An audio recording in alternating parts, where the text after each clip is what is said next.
Now we'll see the mechanism of respiration in pigeon, and that occurs by two different process during rest and during flight. Flight में और rest में अलग अलग तरीके से respiration होता है. So first of all will talk about the mechanism of respiration during rest. जब बर्ड रेस्ट पर होता है तो कैसे रेस्पिरेशन करता है. First of all the sternum will be pulled downward towards the lower side, like the bird is standing, suppose at rest it is standing on the two legs, bipedal gait, and now the bust region on the ventral side, जो thorax region है वहाँ पर नीचे की तरफ sternum present है. The sternum is connected with the muscles. Now the muscles will contract and they will pull the sternum downward.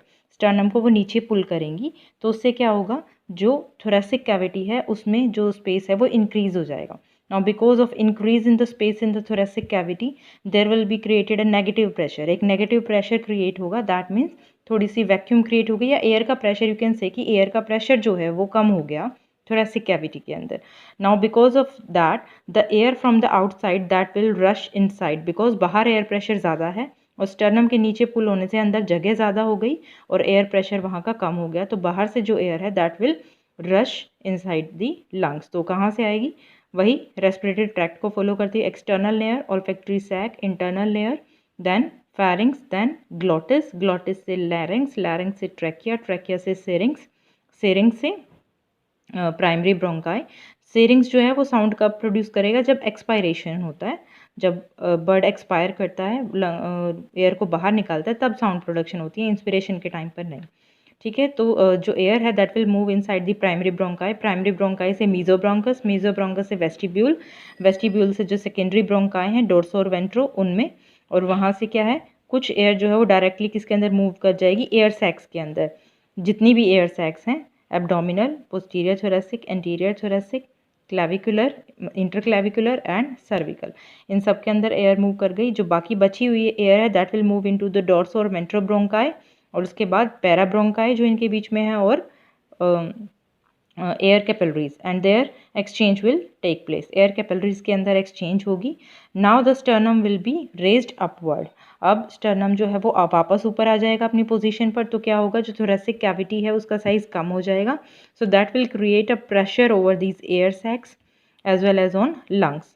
सबके ऊपर प्रेशर आएगा, तो वापस से जब प्रेशर बढ़ेगा तो क्या होगा, जब air which is present in side the air sacs that will move backward. ये वापस एयर जो है वो वापस जाएगी, तो कुछ एयर जो है वो जाएगी थ्रू दीज ओस्टियम, और ये कहाँ जाएगी, सेकेंडरी ब्रोंकाई के अंदर, मीजो ब्रोंकाई के अंदर, वेस्टिब्यूल के अंदर, और यहाँ से मतलब इन ओपनिंग से जो है वो एयर किस में आएगी, मीजो ब्रोंकस से बाहर. जो कुछ एयर है एयर सैक्स के अंदर that will move through these recurrent bronchi और सेको ब्रोंकाई, ये जो अलग से ओपनिंग थी मैंने बताया था, इनके अंदर से कहाँ जाएगी, सेकेंडरी ब्रोंकस के अंदर, डोर्सो या फिर वेंट्रा, और उससे पैराब्रोंकस, पैराब्रोंकस से air capillaries. That means initially जब इंस्पिरेशन हुआ था तो इनके अंदर सीधी एयर आ गई थी, दैट वाज प्योर एयर, तो दैट वाज ऑक्सीजनेटेड. ठीक है, इनके अंदर कोई एक्सचेंज नहीं होता. यहाँ जो म्यूकस मेम्ब्रेन है that is not capable of exchanging the gas, तो यहाँ पर CO2 और ऑक्सीजन का कोई एक्सचेंज नहीं होगा. तो इसके अंदर जो एयर थी दैट वाज फ्रेश, तो जब वो वापस जाएगी through the seco bronchi and that will move through the para bronchi and air bronchiole.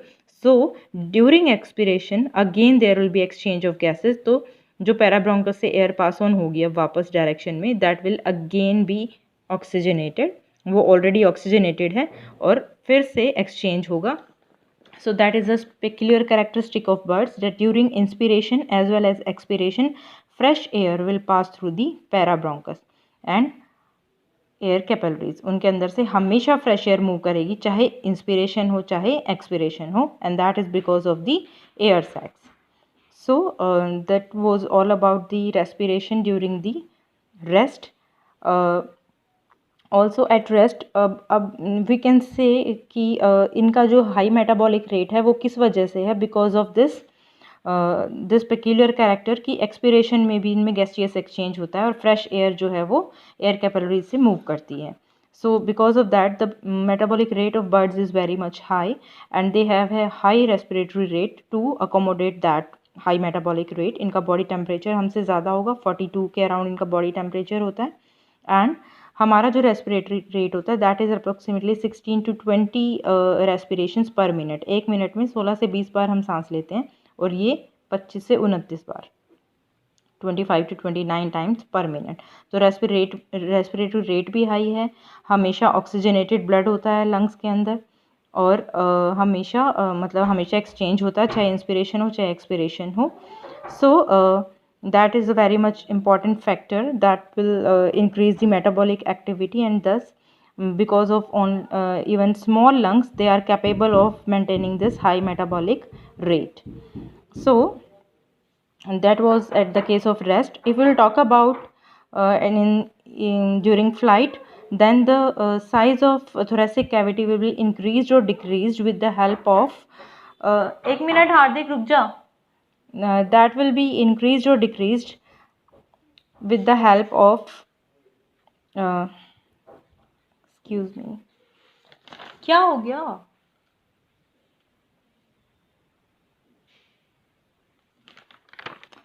Okay, so during flight the size of thoracic cavity will be increased or decreased because of the movement of pectoralis muscles which will help in the flight. तो flight के time पर sternum जो है वो up and down move नहीं करेगा। जो pectoralis major and minor muscles हैं उनके कॉन्ट्रैक्शन और रिलैक्सेशन से थोरेसिक कैविटी का साइज इंक्रीज और डिक्रीज होगा। So in this manner respiration will take place during the flight. So what is the benefit of air sacs? These do not have any respiratory role, they will not present themselves for exchange of gases। यहाँ पर कोई exchange नहीं होगा oxygen और CO2 का। ये दो main function करते हैं, एक तो एक्सपिरेशन के टाइम पर भी they will provide fresh air to the air capillaries, इनकी वजह से, इनकी प्रेजेंस की वजह से हमेशा फ्रेश एयर जाती है।